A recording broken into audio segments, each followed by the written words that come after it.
It's drilled to left field. Is it high enough? See ya! A walk-off grand slam, and the Yankees win. And he drives one to right field over toward the line. Long run for Laureano, and he runs it, and the Mets win the ball game.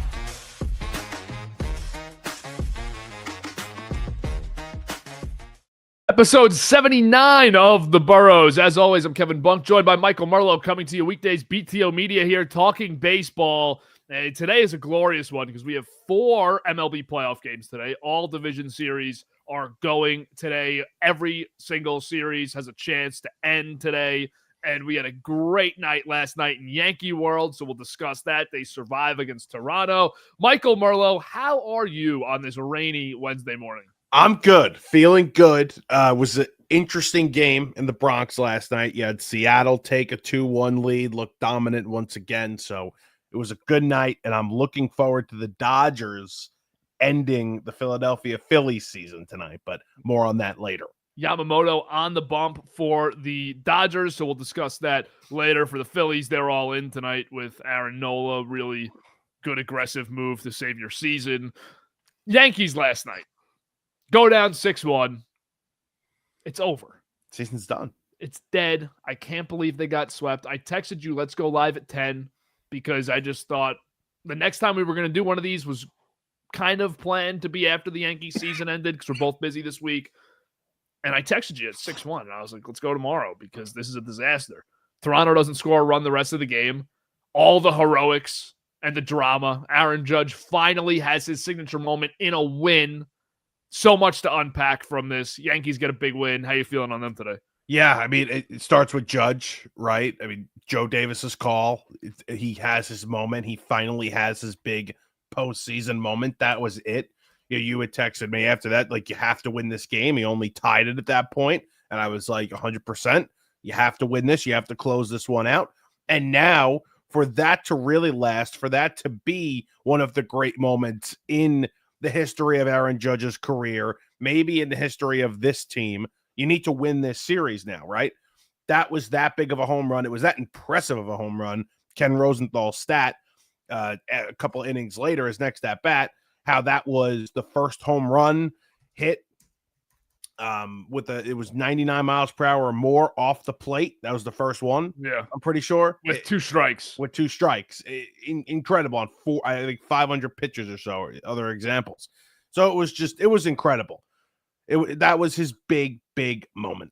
And for a team who has been outscored now 29-17 in 3 games, there couldn't be more momentum on their side going into tonight. Not that I think Toronto should be panicking. Not that I think this series is even close to being in the Yankees' hands. But when you've gotten dominated the way you have up until last night, the way you won the game last night, having another home game tonight, you couldn't have more confidence just based on the situation you're in that they can force a game 5. Well, yes, especially with what Toronto's throwing out there, with what you're throwing out there. Toronto's got a bullpen game tonight. Cam Schlittler just had one of the best pitching performances in Yankee postseason history. So, yes, I get it almost lines up too perfectly tonight for you, right? You almost are starting to get too much confidence. I mean, that's how I would feel as a Yankee fan going into tonight. But when you have this bullpen game, they had to burn a lot of relievers last night. So did the Yankees, by the way. But Bednar and Williams hadn't been used yet in this series. Toronto burned a lot of relievers last night, and they have a bullpen day today. Varland starting. He got the loss last night. So I would feel pretty good heading into game 4. Yeah, Varland takes the hill. I feel confident that Toronto can get the last 3 innings if they have a lead, because you turn it over to Dominguez in the 7th. The rest is laid out for you. But it's going to be those first 6 innings, and just how monumental is the task for Cam Schlittler tonight, because this is not the Red Sox lineup. This is a different beast in this Toronto order, and he has to step out for the second time in a week and save the Yankees season. Gets it in a home game, and you got to force a game 5. This is a huge start for him, and last week was the biggest start of his career. Now that's the second biggest start of his career, because tonight absolutely takes over. Yeah, we're really going to see what he's made of, right? Like you looked last week and you're incredibly impressed, and it was one of the best performances we had seen in a while. And now this is bigger. This is on a bigger stage against a better team, and he needs to show up, especially when you feel like, again, like last week, you had some sort of pitching advantage. You felt like you had the pitching advantage against Connolly early in Thursday's wild card game 3. And now tonight, you feel like you have the advantage in what is a bullpen game for the Toronto Blue Jays. And not to jump too far ahead, but Friday's game, if they do get there, would be a really interesting pitching matchup between Fried and Gausman, because you have a guy in Fried who just got absolutely lit up on Sunday. Can Toronto do it to him twice? And you have a guy in Gausman who had one of the most efficient, economical starts against the Yankees that anyone's had this year on Saturday, and the Yankees couldn't touch him really. I mean, they touched him the whole game, but they just didn't get hits. They didn't turn it into runs. That would be a really interesting matchup Friday, but the Yankees have to get through tonight. And the Blue Jays, for so many different reasons, are a tough matchup for Schlittler, because you had Boston, who struggles with velocity, has a higher strikeout rate. You were able to blow it by him. Toronto's not going to be easy to do that with the fastball, to just blow by them with 2 strikes. They are going to draw a lot more walks, a lot more 3-ball counts, which Boston could not do against Schlittler. It's going to be a tough task for him. It is. And how about, I want to kind of switch gears here to Vladdy for a second. Oh, yeah. Like I just seen something on Twitter again. Like this guy, man, I mean, just completely owns this team. It's insane. It's worse. It's as bad as Devers, if not worse. It could be worse. And this is going to be a test for Cam too. You know, he's new to this rivalry. As he pitched against them this year, and I'm asking that as a question because I don't know. This is a test in itself for him. He did pitch against them once. Ernie Clement as well. I mean, 4 for 4 last night. I mean, what was that about? Yeah, I know. He's just absolutely dominating them. I don't understand. He kills them. Schlittler's worst start of the year came against Toronto on September 5th, pitched 1 2/3, gave up 5 hits, 4 earned runs. In Toronto or in New York? Home. Ooh. On September 5th. I believe they won the game. Okay. So you feel good about that? No, I don't feel good about that. How do you feel about Devin Williams right now? He looks great. Circle of Trust. He's the second Circle of Trust. He's number 2 for sure. This is what happened last year in the playoffs with Clay Holmes. He had this just miserable regular season, and they had no one else to turn to in the playoffs. And Clay Holmes was the 8th inning guy that set up Luke Weaver almost every single win. Is Bednar the best Yankee closer since Chapman in his prime? Yeah, I'd say yeah. I mean, Holmes probably was better for a year. That probably 2022 season it was.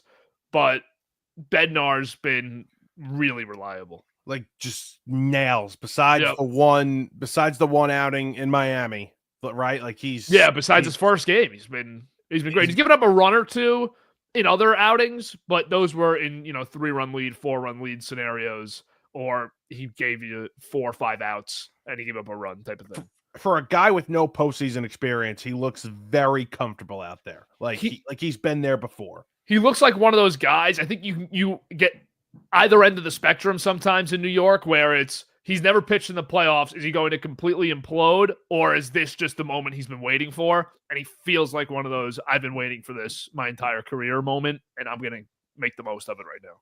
And with Williams, he's trying to save his career. I mean, he's trying not save his career, that's a little dramatic, but he's trying to make himself some money and still show that he is one of the top relief pitchers in baseball. He's not where he was heading into this season. Mm-hmm. Of course not. I don't think he's able to rebuild that in a postseason, but he's at least rebuilding himself to get a contract. Maybe it's a 2-year contract, and he could be relied on in big spots for good teams heading into next year. And the scenario with Williams, he can look at it and just say, especially if the Yankees can give him another week or two here, if they could win this series somehow, and Williams can continue to pitch well into the championship series, potentially into the World Series. Obviously feels like a reach right now, but anything's possible. We've seen baseball before. Yeah. The optics are, okay, this guy had a really good September, a great October, we're willing to give him pretty good money for a 1-year deal rather than his September stunk, his October stunk, his entire season was awful. He's going to get a $5 million, $6 million prove-it contract. He might be able to walk into a nice $12 or $13 million this year in another prove-it deal, but get some good money out of it. Wouldn't mind if the Mets did that and let Diaz walk. Sorry. But whoa. Yeah, that'll be discussions for the offseason. Yeah, wow. Yeah. That's a big one right there. That's a big little nugget. How is Stanton not hit? Has Stanton hit a home run yet? He hasn't hit a home run yet, he hit the ball off the wall against Bayo, and he hasn't hit a ball to the wall since. Right. He's going to hit a home run tonight. He's been awful. He's going to hit a home run tonight. He's hit a couple really hard outs, but he's been awful. I'm actually going to put that in right now. Stanton's hitting a home run tonight. Now he's 0 for 5. You just killed us. Nope. Had Judge last night. Us. Had Judge last night. Oh, so we're back. Yeah. But Stanton's been really bad, and Ben Rice has looked really bad in the middle of the order. The two of them have just killed in the 4-5 spot. Well, Jazz, too, before the home run last night. I know. The go-ahead home run last night was also really, really bad. It's funny because on that home run and that at-bat, my least favorite thing about Jazz Chisholm is how much his swing is built for home runs this year.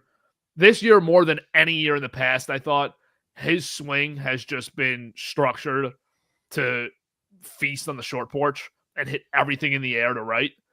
And his first swing of that at-bat, he swung out of his shoes. And I texted something in a group chat I'm in, which I've texted before, and there I said, I cannot believe how miserable this guy's swing is. Next pitch, second deck pimp job, Yankees lead. That bat was in the air instantly. Oh my gosh. Like, he chucked that bat like right away. Like you knew it was gone. Like everybody knew it was gone. You know who used to do that? If you ever, I have to find the video. There's a video of Josh Donaldson as a Yankee. Yes. Pimping warning track flyouts. Yeah. And the second he makes contact, bats in the air. Yeah, I love those videos. And or there's doubles. He's getting thrown out at It's seven. like a 4.5 minute long video. He's here for 2 years. It's just him flipping the bat on flyouts. Oh, Donaldson had some funny moments as a Yankee. Yeah. So Yankees last night, though, bullpen really comes through in a big way, and it looks like Luke Weaver's done. Right, Not they went to all. Everyone else. Yeah, Tim Hill got some big outs for him. Duvall looked good last night. Yeah, Duvall's had a couple nice outings now this postseason. Yeah, so and Cruz is kind of earning the circle of trust back as well. Yeah. How bad was Rodon last night, man? How do you? Thank God you brought it up. How can you trust this guy in a big spot? I've gotten killed for not trust. I'm like, oh, I don't trust Rodon. The last night, I don't trust Rodon. I don't know how you could sit there and be comfortable with him. And he was terrible. He was terrible. He's awful, especially against good righties. Clement, Vlad, Kirk, Springer. How do you trust him against this lineup? Because he just looked so miserable last night. And I thought Boone should have even pulled him earlier. A lot of people are praising the game from Boone last night, and you have to give him credit because the bullpen was managed masterfully once he went to it. But, man, I would have pulled him earlier. He didn't have it right away. He didn't have it last night. No, he didn't. Vlad, obviously, the 2-run shot in the first. You're already down 2-0. It's just, again, you pay this guy all this money, and you need a big start. Like you're facing elimination, and he almost took it completely out of your hands. Thankfully for your bullpen, thankfully for your offense, you're able to come out and fight back. But he gave you basically no chance, spotting him 6 runs before the third inning's over.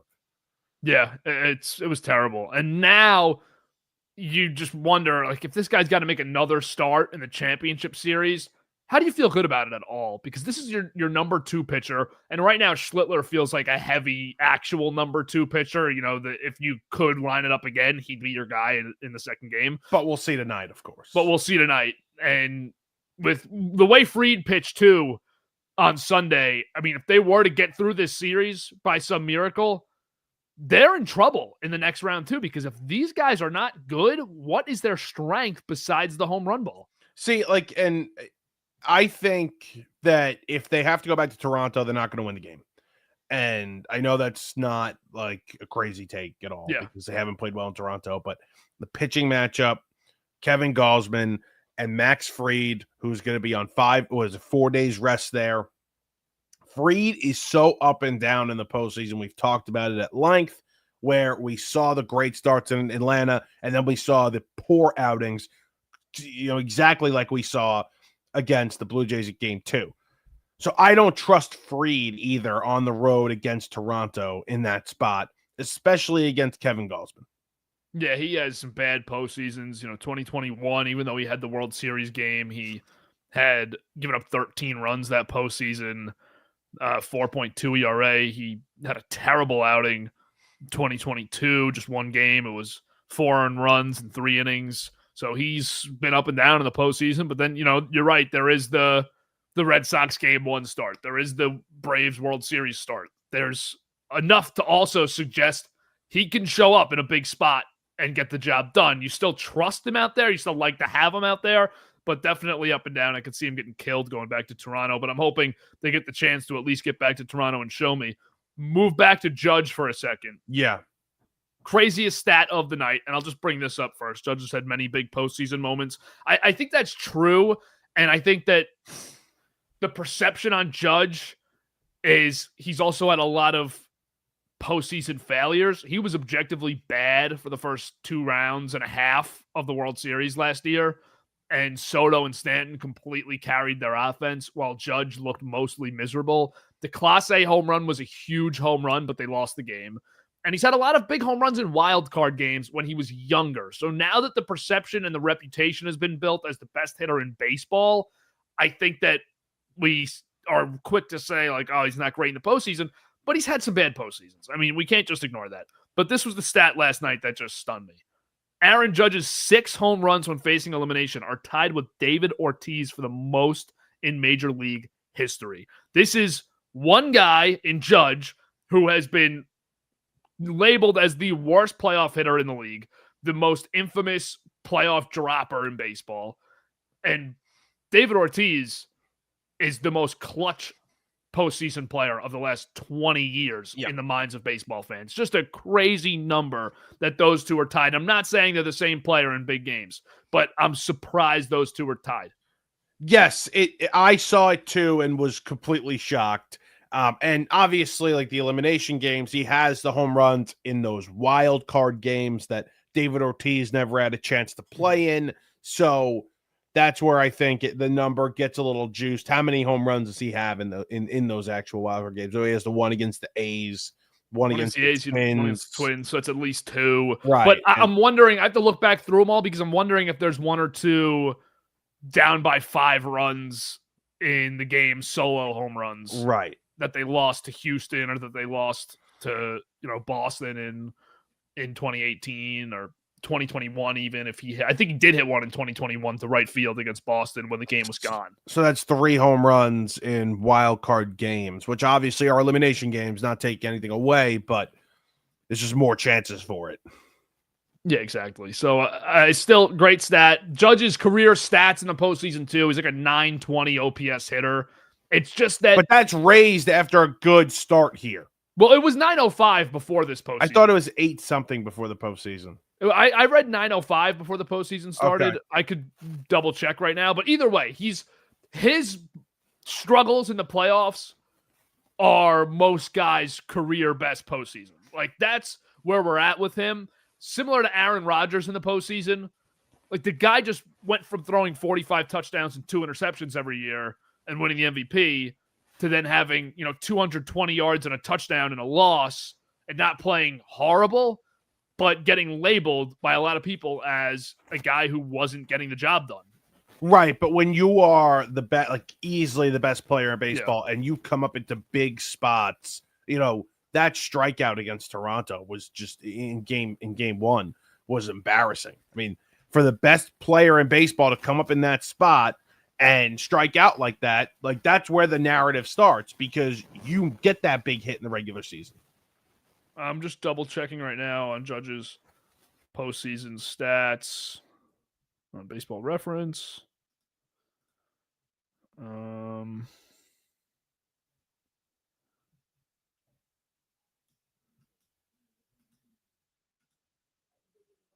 This is such a pain in the ass right now. All right, there we go. Yeah, okay. I'm just trying to do it off the top of my head, but it's like 877 is the OPS because it's not actually showing it to me. For the year. Before the year. And then right now it's 1805. Or, well, just in the Toronto series, it's 1805. Right. It was 780 in the... He's got a lot of base hits this entire postseason. Yeah, and it's a lot of singles, but, singles matter a lot to me, especially the tie game singles that he's been hitting with no one on. Those could impact the game. Those are not low leverage. Yeah, they're not win probability added singles, but those are impactful plays and impactful moments to get on base, especially against Gosman, guys who are just rolling. But what else on the Yankees here do we have to discuss? Big game tonight, obviously. Are you okay with Boone lately? I'm all right with him. Like, he's not in any jeopardy here, right? No, definitely not. Especially because they didn't get swept in the series. There's no way he gets fired. I mean, I'm not going to say there's no way he gets fired because you just never know, but I can't see it. You didn't know with Girardi. You didn't know with Girardi. I think that they like Boone. I think he's, for what they want, I think he's very good. He's a good company man type of manager. And I get that.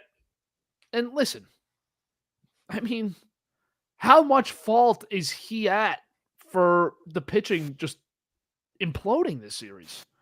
How much blame can I give him for Luis Gil and Max Fried just being miserable? It's not like he's making those. It's not like these are crazy decisions, and it's not like those decisions are also all on him. He's consulting with the front office and saying, okay, Luis Gil is our game one starter here because nobody else can go. Yeah, I can't go sit and blame him for. I would have started Gil over Warren. I would have given, and like Will Warren wouldn't have been any better. He was terrible on Sunday. He was, that's pretty bad. So those are your two options. They both were awful this weekend. How do you blame him? And then Fried has to give you a good game. The Yankees scored 7 runs in that game. They probably actually score 4 or 5 in a close game. You hope that Max Fried holds the team he's pitching to 3 or less runs in a playoff game. And he didn't. He got killed. What was a bigger moment, Vlad's grand slam or Judge's 3-run shot? I think Judge's 3-run shot, because Vlad's grand slam, I don't think they were going to lose that game anyways. Yeah, I agree. That game just felt over, and it was almost the icing on just a blowout win anyways. Yeah. Because if that game was closer without the grand slam, they never go to the mop-up, guys. The Yankees probably don't score 7 runs anyways. Yeah. No, I agree with you. It was Judge's home run. Yeah, the Judge's home run. Brought them back to life. I mean, I could be just totally recency bias in the last 12 hours. Is that the biggest hit of the postseason so far? It could be. Feels that way. Could be. And then Jazz comes through after. That's what the Yankees have done all year, and that's how they won all year, is being able to just bombard you with home runs. And they did it last night. They string a couple together and get the win, and it was a big win for them. It's a big momentum win to go from 2-1 to 3-2. I'm sorry, from 2-0 to 2-1, because it didn't feel like the game where Toronto just gave you a bad one and they were due for a dud. They actually showed up, scored 6 runs in the first 3 innings, and then never scored again. Yeah. Struck out 11 times last night, too. And you can't say Schneider didn't manage that game to win it. No, he was early. He was early. He was trying to, until he couldn't in the 7th or 8th inning, he was trying to avoid today. Yes. And get out of there with the sweep. And I don't blame him for that at all. But Judge hopefully it doesn't cost him today. Jazz happened. And even if it doesn't, they have to feel good about going back to Toronto with Gosman on the mound. Oh, I would. You have to feel great about it. I don't want to, but they do. The Yankees will not be, in my mind, a favorite or a team I pick to win in this series until they're up by a couple runs with like 1 out left in Game 5. Okay. Because it's just been Toronto. They've been better all year. That's negative. That's negative, though, for your team. Yeah, but that's the truth. I don't do sunshine and rainbows like you do with the Mets. Oh, I definitely am not all sunshine and rainbows. It's not all, I'm so excited Soto's in Cancun right now. Right. And posted it on his Instagram. And it's going to be an awesome year this offseason when we get Devin Williams. Like, we're posting that, though. Like, we're posting that. Dude, can we talk about that for a second? the lack of awareness to understand. Why are we posting that? Why is it posted? Normally, I wouldn't care. It's his life. Cancun of all places. Like we got to put that out there, right? That has to be out there. Even if you just put the same picture and the sun on it, the sun emoji, fine. Go enjoy your vacation. You had to write Cancun. Or like, even if it was he's going home to the Dominican Republic. If he's going anywhere else. Yeah. Anywhere. Good. Switzerland. Great. Enjoy. Awesome. Have the best time. Yeah. It's Cancun. Cancun? Really? You posted that? It's unbelievable. I wonder if he got a call from the Mets. No way. That's He runs the team. He's the golden boy. Right. Okay. He's there like LeBron, lay GM. Right. He's the boss. Then he's the greatest player of all time, He's and he's not, probably the though. greatest GM. That's of all the time. difference. Aren't you pumped LeBron didn't retire this week? Yeah, it was a Hennessy commercial. I knew it was a commercial. What are we doing? Let's bounce out of here, and I'm going to skip Tigers Seattle for now and not go AL. We got to talk Phillies Dodgers, man. I mean, this is awesome. This is awesome. This is awesome. They stink. They're awful. I put a video out yesterday, and like it is just, I basically just went into everything that's wrong with this team, and it's not only this season, it's the last two now postseasons, going back to Game 4 of the NLCS in 2023 against the Diamondbacks, which they got upset. Offensively, they're not hitting, right? They don't hit offensively. That obviously goes through the Mets series, the rest of that Diamondback series, and now the first two games here. Mm-hmm. And their pitching hasn't been good either. And their core guys, their big bats, like they're the ones that are cold as well. And that is what is so shocking, because for 2 or 3 years, all I heard about was how clutch Schwarber and Harper and Turner and Castellanos and Real Muto are. And that is not showing up. You saw it in the postseason last year, and you're seeing it again this year. Unclutch loser players for the last 2 years now. And I don't think there's a team in the league right now or in this playoff picture. Padres would have been right there. I don't think there's a team I have more question marks about if they get swept or if they just lose this series, because you can go in so many different directions. Schwarber's probably gone. Castellanos is obviously gone. Who really cares? But Wheeler is healthy, not healthy next year. Those things can linger. Those things linger. He's going to have to get surgery if he didn't already. Rob Thompson. Does Rob Thompson stick around as the manager? There's a lot of shortcomings here. Aaron Nola pitching today is an awful move. It feels like a punt move. What happened to Ranger Suarez? Is he not available today? That's the only justification. But how is he not available? I don't know. The only justification is he's hurt and he's not available, is what I'm saying. Well, they don't want to throw 2-3 straight lefties? I wouldn't understand that either, though. I don't want to throw Nola, period. Yeah, you got to avoid Nola. I mean, Nola is worst case scenario. It's as bad as it gets. 6.03 ERA when he was healthy this year. Oh, it's bad. And how about the Dodgers on the other side? Could we have been more right about them coasting through the regular season? Well, that was your take, so I'm not taking credit. Yeah, but you were on it right after. But I was on it right after. I loved it so much. Yeah, they just like the issue is the bullpen. And you saw that with Trinan coming into that game in the 9th. And he fixes his mistake easily. The 3 batters, gets him out, goes to Vesia. He gets 2. Then he goes to Sasaki. Sasaki has been a godsend for this team. First of all, he's throwing much harder, much straighter, and he's throwing more strikes. Mm-hmm. His fastball, I think, has 3 or 4 miles per hour more on it right now since the injury. Yep. Changed his wind up, everything. He looks great. And obviously he's going to be a starter, right? Next season when he's fully healthy. You know what? I was just going to ask that, not to cut you off. I don't know, because he could actually just be the best bullpen weapon in baseball. You think he's a multi-inning guy that they have so many starters? Use them. I don't know. This guy could be the most elite 6 to 9 out arm in all of baseball. And what a weapon that is for the Dodgers, who probably don't want to spend any more money on the bullpen this offseason. I feel like that's where Ohtani's heading, though. That could be. Okay, keep going on your point, though. Sorry No, I was just like, that's it. Like, this guy is just, he could be the X factor in them winning the World Series again. Like, their offense is great. We know that. The starting pitching is great. We know that. But them finding somebody that they trust in the 8th and 9th inning, that was really all they needed heading into this postseason. And then you had Glasnow getting 6 outs for you. And I don't know if that was the last Reds game or the first Phillies game now. I'm all clouded. But Glasnow gets you 6 outs. Or whatever, 4 outs, whatever he got. Gives you relief innings. I think Dave Roberts did a really good job. And I imagine this was an organizational conversation, front office, managers, everyone involved in how are we going to structure this bullpen in October. And so far, besides the Trinan moment in game 1, you feel really good about how they've managed it so far. You have to. And Glasnow might actually pitch a potential game 4 now, which is interesting. Yep. So awesome. If he's going game 4, you're a little short in the pen because of the guys you don't trust. That's the only issue.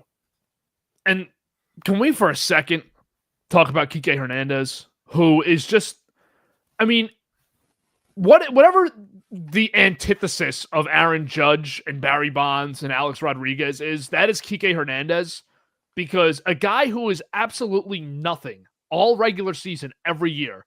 Why is he even dressed? Why is he even in the dugout? Go on vacation from April to September. Dress in October. We're ready for you in October because you are the best player on the field. When you take that field in that Dodgers uniform, when it gets a little colder than in the fall, he's got a 313 average. He's always on base. Gives you great defense in the playoffs. It's incredible. Like, it makes zero sense. I'm at the point with him where I would be okay if a team gave him like a 3 for 60 in the offseason and said, we just want you for the playoffs. No, it can only be the Dodgers. It can only be the Dodgers. Because he did this with the Sox too. Did he? Yeah, he was a great playoff hitter with the Sox. But he was a better regular season player with them also. I feel like this is just like a Chris Taylor thing where it's not going to. Chris Taylor went anywhere else, it wouldn't work. Could be. Just at this point in his career, probably wouldn't work anywhere else. Yep. And then like Ben Rortvedt has played in 4 games. He's got 7 at-bats. He's got a 500 batting average. Will Smith had the hand injury towards the end of the year, missed the last few weeks, and he's back and he's been playing a little bit, but he's been pinch hitting in certain spots, and he has a couple of big hits in this series. The Dodgers are so special, because they spend so much money and they get all these great players, sure.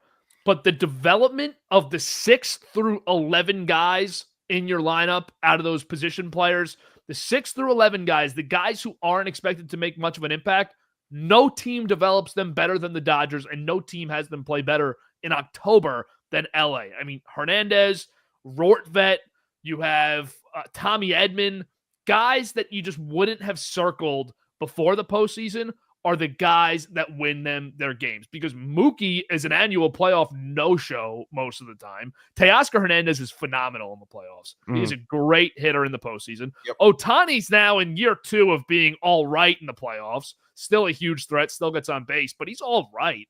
And, Freddie Freeman so far this year hasn't done anything special in their 5 playoff games or 4 playoff games, but he's usually very good. But it's the other guys that just dominate for them.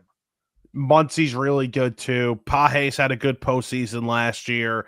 So it is not only the guys that they have drafted and developed and signed and developed, but it's, the Tommy Edmans, like you mentioned. It's the guys that come over from different organizations and their entire approach has changed and they're developing them as their own. That's what makes them so special. It's the pitching. It's their ability to sign pitchers, but also draft and develop guys. That is what is so special about them. That's why they're the model organization for every team in the league, including, I think, both of our teams that want to be just like them. I think Sasaki is a great example of a guy that maybe the Yankees or Mets or any of the other teams might have just given up on in the first year and said, let's just turn him into a developmental project. Let's take it really slow. Instead of Let's make him an elite bullpen weapon for right now. Continue to get him MLB reps that way. Get him reps in big spots that way. Just a great job by the Dodgers. Can we, for a second, because you brought it up and I wanted to, Max Muncy's slash line. I've never seen numbers like this. I don't know if that's a good or a bad thing. He's got a 200 batting average. He's got a 300 slug. 430 on base. I have never seen that before. Look at that. He's getting on base. On base. Billy B. 130 points higher than your slug. Just got to get on base. And his OPS, because of it, 729. Got to get on base. Just get on base. Is he a free agent this season, offseason? I'm not sure. But if they're going after Murakami, that might be the replacement. I think he's a free agent. I think he's one of the few guys that are, he's got a club option this offseason. $10 million club option, which they're probably going to decline. He's 35. He's 35? Yeah, they're definitely declining that. That's insane. Dodgers look great. How about the Brewers Cubs here if you don't have anything else on Dodgers? Yeah, I got a lot out of the Phils yesterday. I Phils unloaded on the Phils yesterday, man. Phils are done. And we'll just wrap up here because I haven't really given my full Phillies thoughts yet. Yeah, go. But for Philadelphia, Bryce Harper showed regression this year. Trey Turner has shown regression the last 2 years. Kyle Schwarber's your best hitter. He's probably gone. Not going to say he's for sure gone, but Kyle Schwarber's probably gone. You have a lot of question marks in your rotation heading into next year, albeit it's going to be a good one if you keep the guys there because Sanchez and Suarez are still good. You still have these guys and Luzardo. But Wheeler, what does Wheeler's future look like? Nola's terrible. The bullpen on a year-to-year basis in Philly is hit or miss. Dombrowski has dumped all of their top prospects in the last 5 years trying to win a World Series. They've gotten close, but now they can't get through the division round. The NL East is going to be better next season. What does the future look like for Philadelphia besides just completely bleak and negative? Because last year felt like a nail in the coffin for them with the Mets series loss. This feels 1,000 times lower. So this is what I'll say about the Phillies. I kind of went through this last night with a friend. So I believe that Schwarber's gone. I do too. Okay. So if we're going to go based on Schwarber being gone, okay, let's also look at the other guys that are gone. Castellanos is gone. Ranger Suarez is a free agent. Okay. Real Muto is a free agent. I think they'll probably bring him back. So let's say they bring Real Muto back. You need you're going to need an outfielder. You're going to need a DH, and you're going to need another starting pitcher. I think they'll probably bring Ranger back. So let's just say they do that. No Schwarber. I think they go hard after Kyle Tucker, like you mentioned a couple of weeks back. Maybe they bring in Kyle Tucker. They have this kid, Aiden Miller, I think his name is, top outfield prospect. He'll come up and play center or left. And then I think they go with Andrew Painter, their top pitching prospect, who's been in the minor leagues for 20 years now. He'll come up and be the Wheeler spot next year. So, like, they probably have 2 more years here.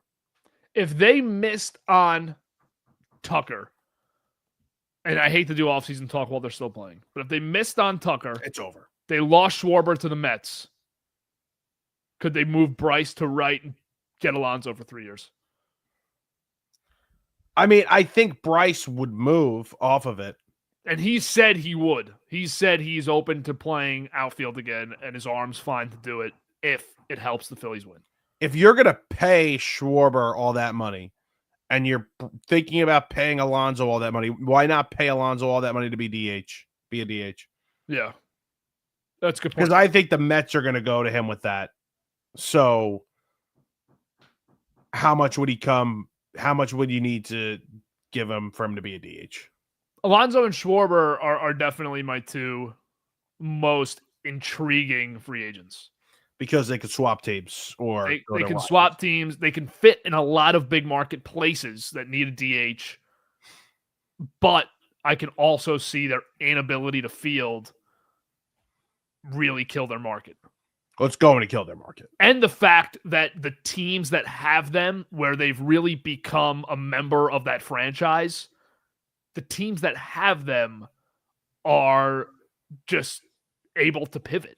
Right. Like there's a very good chance the Mets are interested in Schwarber or someone else over Alonso, Naylor, whoever it is. And there's a very good chance that Philadelphia and Dabrowski can say, we can go get Kyle Tucker, so we're not that interested in Schwarber, and we can fall back on Alonso or somebody else. It's an interesting free agency for those two guys. It is. It definitely is. Let's move to that Brewers-Cubs series where Chicago just has not lived up to our expectations. They have been awful. It's just been awful.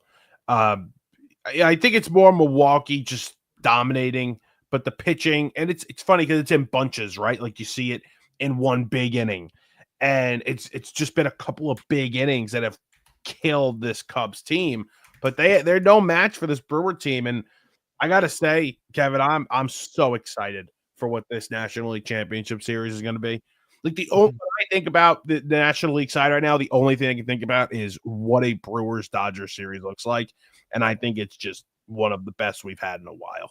Absolutely. And you look around the entire championship series, all of your likely outcomes are really good. I think the Yankees, you could correct me if I'm biased, I think the Yankees have the best chance to win out of the teams who are losing right now. Do you feel that way also? Yes. Or do you think it's Detroit? No, I don't think it's Detroit. So I think the Yankees have the best chance at coming back. So we're going to lock in here on this show today. Brewers, Dodgers, Mariners. Yeah. Lock in the three. First of all, that NLCS is awesome, just as you said. And either of Mariners, Blue Jays, which is a complete fresh palette, new thing we've never seen in baseball before. That's fun. Or Judge versus Raleigh, the MVPs playing for Seattle versus the Yankees, and a potential World Series rematch on the line between the Dodgers and Yankees. All of those possible storylines make for a really good, refreshing championship series, I think. Also, the last time the Mariners are relevant in the postseason, they had, one of the greatest team, the 100 and 14 wins. Yeah, 100. Right. 106. What was it? 116 or 116 wins. 116. Yankees beat them. So you have a rematch of that as well. Yep. Yanks. Big time. Yanks. Yeah, Cubs are just not getting it done, though. They're not pitching to the level that we thought.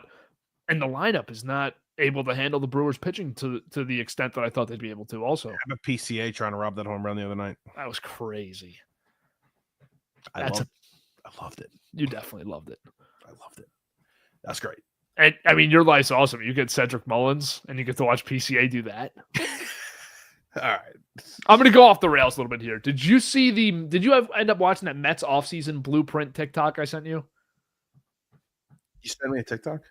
Yeah, it was late the other night. We were texting about something else, and I kind of just snuck it in. Oh, just to piss me off, probably. No, it's hilarious. It's Mets offseason predictions. Things I would do for next year if I was Steve Cohen. Re-sign Pete, 5 for $185 million. Oh, yeah, here it is. Yeah, look at this. Sign Cody Bellinger, 2 for $33 million. Sign Gleyber Torres, 2 for $32 million. Oh, I did see this. Bring Unk back, Starling Marte, 1 for $8 million. Get another Unk, Carlos Santana, 1 for $6 million. Bring back Cedric Mullins, 3 for $28 million. Cedric Mullins gets almost as good a contract as Cody Bellinger.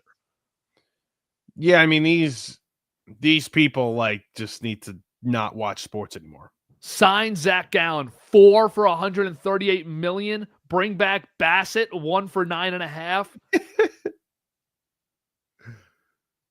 Bring Helsley back, 2 for $15 million. Again, there's no need for this human being to watch sports anymore.